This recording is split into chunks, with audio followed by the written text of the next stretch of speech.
बिहार में अभी चुनाव होने वाला है, तो बिहार में जो पार्टियां हैं और उनके जो बड़े बड़े नेता हैं, उनको बिहार की याद आने लग गई है, सताने लग गई है। चुनाव का समय है, विधायक भेजने का समय है, तो उनको बिहार की याद बहुत आने लग गई है।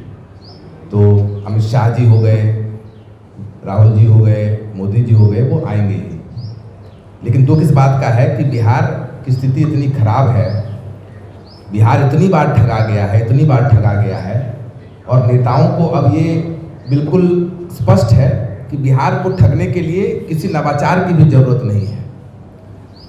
एक कहावत है ना कि दूध का जला छाछ को भी फूंक फूंक के पीता है, लेकिन बिहार की जनता की स्थिति ऐसी हो गई है कि उसको आप जितना ठग लीजिए, अब नवाचार की भी जरूरत नहीं है। कैसे? तो कम से कम आप जब चोरी करते हैं, परीक्षा देते हैं, उसमें कुछ चोरी वोरी करते हैं, तो आप नया नया तरीका अपनाते हैं। इसमें तो क्या हो गया है कि भैया चुनाव होने वाला है, चुनाव के 3-4 महीने पहले से आप जाना शुरू कर दीजिए। जो वादे आपके पिताजी कर रहे थे, उसी वादे को दोहराइए। 40 साल पुराना वादा, 50 साल पुराना वादा, ये सब वादा दोहरा कर विकास का एक झूठा मूठा मुखौटा प्रस्तुत कीजिए, ताकि जनता आपकी बात सुनने लग जाए कि भैया कुछ नया हो रहा है। और उसके बीच में जाति और धर्म का नाम लेकर, जाति और धर्म में समाज को विभाजित करके आप फिर से जनता का वोट ले लीजिए। कुछ नहीं करने की जरूरत है। जिस तरीके से बीपीएससी का पेपर यहाँ पर लीक हुआ, जिन बच्चों को मिला, जिन अधिकारियों के बेटे को मिला, जिन नेता के बेटे बेटियों को मिला, उनको पढ़ाई करने की कोई जरूरत नहीं है, वो क्यों तैयारी करेंगे? उसी प्रकार से नेता के पास एक कुंजिका है।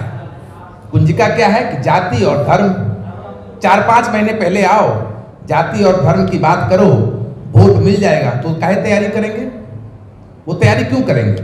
हम ही आपको अगर पता है कि परीक्षा में क्या जवाब आने वाला, क्या सवाल आने वाला है, तो हम क्यों तैयारी करेंगे? एक रात पहले करेंगे। तो जो चुनाव आने वाला है, तो अभी सारे नेता यहाँ पर आएंगे। और देखिए दुर्भाग्य की बात क्या है कि जनता को इन्होंने तो महाबेवकूफ समझ लिया है, जो कि है नहीं।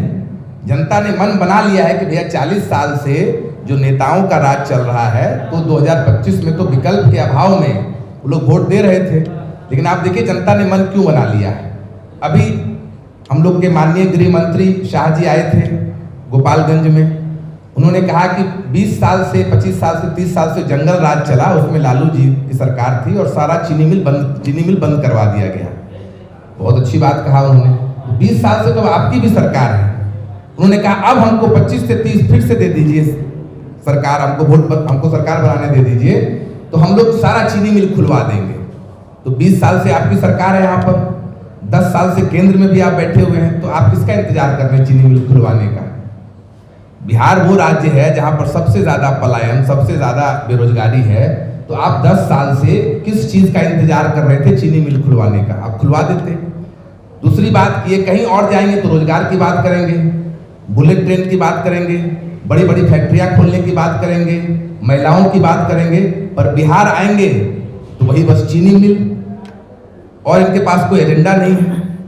तो अब राहुल गांधी जी आ रहे हैं, फिर आते रहेंगे, तो अगले 6 महीने आप देखेंगे बिहार में अलग अलग नेता आएंगे। जो 40 साल पहले उन्होंने वादा किया है, जिसको उन्होंने 40 साल में पूरा नहीं किया है, उसको अब वो अगले 5 साल में पूरा करने का आपको दिखावा करेंगे। लेकिन वो तब होता है जब बिहार में कोई विकल्प नहीं है। अब प्रशांत किशोर जी ने 3 साल से जाकर गांव-गांव में विकल्प स्थापित कर दिया है, और वो विकल्प जनता की मदद से बनाया गया है। तो इसीलिए जनता ने मोटा मोटी मन बना लिया है। तो अब ये चीनी मिल खुलवाने की बात करें या जाति के धर्म की बात करें, ये अब होने वाला नहीं है, ये संभव नहीं है 2025 में। इसीलिए जनता निश्चिंत है कि जनता का राज बिहार में आने वाला है।